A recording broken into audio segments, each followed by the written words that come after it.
President Trump's former UN ambassador, Nikki Haley, joins us now from Washington. Good morning, Ambassador. What does the Republican Party need to do this week, do you think? And did they start it last night? Good morning. Well, I think they absolutely started it last night. I mean, talking about how the country is a work in progress, and we have to continue to build on that progress. You know, whether it is trying to overcome COVID, whether it's trying to fight off China and Iran, whether it's trying to continue to build our economy back up to where President Trump had it before COVID hit. You know, all of those things, education choices and going further. I mean, those are all things that we need to continue to do, and I think the Republican Party needs to continue to talk about policies and substance and where we're going from here. As Ben Tracy reported, the Republican Party said going in that this was going to be an optimistic convention, but a lot of people saw a very dark picture painted last night about the Democrats, that there were going to be vengeful mobs storming the suburbs. That doesn't sound very optimistic. Well, I think it's because they turn on the TV and that's what they see. They look at the protests, they look at the riots, they look at the rage, and they see what's happening in Portland. They see what's happening in Wisconsin. They see those things. And, you know, I can tell you from South Carolina, we know what it's like to have a dirty cop. We dealt with one when one shot Walter Scott in the back multiple times when he was unarmed. But we came together. We talked about it. We passed the first body camera bill in the country. We didn't have the riots and the rage. And that's what this is all about. Lawlessness will not make progress. Lawlessness does nothing but create more lawlessness. And so that's where the Republican Party is trying to take it is, look, there is a better way, and we have to go towards that way as opposed to just going towards violence and rage. But we have yet another shooting, as you said, in Wisconsin.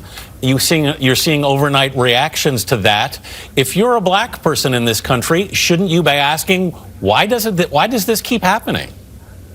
Absolutely, we should ask questions, but that's just it. We've got to find out exactly what happened in this domestic dispute, what the background is. But it's always a good thing to talk about what is happening, what the fears are, what the concerns are, and how we're going to take us to the next level. You know, I can tell you in South Carolina, one of the things that we found is you can't move a dirty cop from one area to another area because the dirty cop's going to do the same thing. You have to have, the reason we passed body cameras is you have to have accountability for good cops and for bad cops. But the one thing you don't do is you don't demonize all police officers in the process. We've got a lot of good police officers. We created that body camera bill. We did it with law enforcement. We did it with Walter Scott's family. We did it by talking about what we needed to do to improve, not by demonizing the good guys. You go by holding the bad guys accountable. That's what needs to be happening. Ambassador, the president continues to downplay the coronavirus, saying again yesterday the virus is going to go away. The death toll is now at 177,000. We had 38,000 new cases yesterday. Do you consider the administration's response to the virus successful?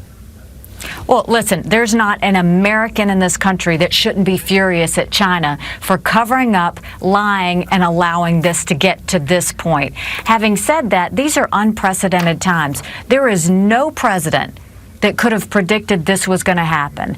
But the key is, how do we make today better than yesterday? Our testing is better. The fact that one of the things that will go down as one of the best things the president has done is loosening up the regulations so that pharmaceutical companies can actually help us get a vaccine. That's going to be huge. We're going to have that by December. We're going to hopefully have everybody treated, and next spring that will be a new day. But we are now trying to push through that. Are the lives that we've lost okay? No. But that's why we're all so angry at China. That's why we want them held accountable. That's why we called out the World Health Organization. We have to keep doing those things so that should there, God forbid, ever be another virus, that this does not happen again. Nikki Haley, thank you very much for being with us this morning. Thanks so much.